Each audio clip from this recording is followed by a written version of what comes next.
Welcome to the Tech Egg. Don't get scrambled. Enjoy the video.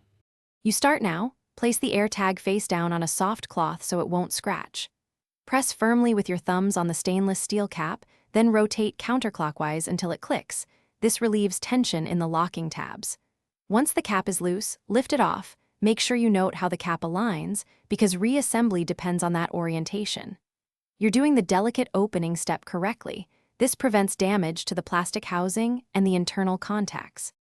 Now, remove the old CR2032 battery by tipping it out gently. Do not pry against the circuit board, because that can bend contacts.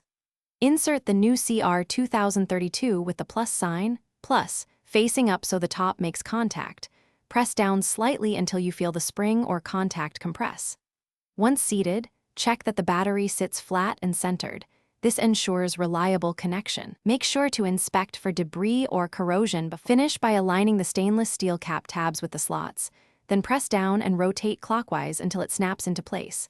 Listen for a firm click. Once closed, bring the AirTag near your iPhone. You should hear a short chime and see the location update. If the AirTag fails to respond, make sure the battery polarity is correct, reseat the cell, and gently clean the contacts with a cotton swab and isopropyl alcohol. This fixes most connection issues quickly. Thanks for watching. Consider subscribing if I helped unscramble your problems.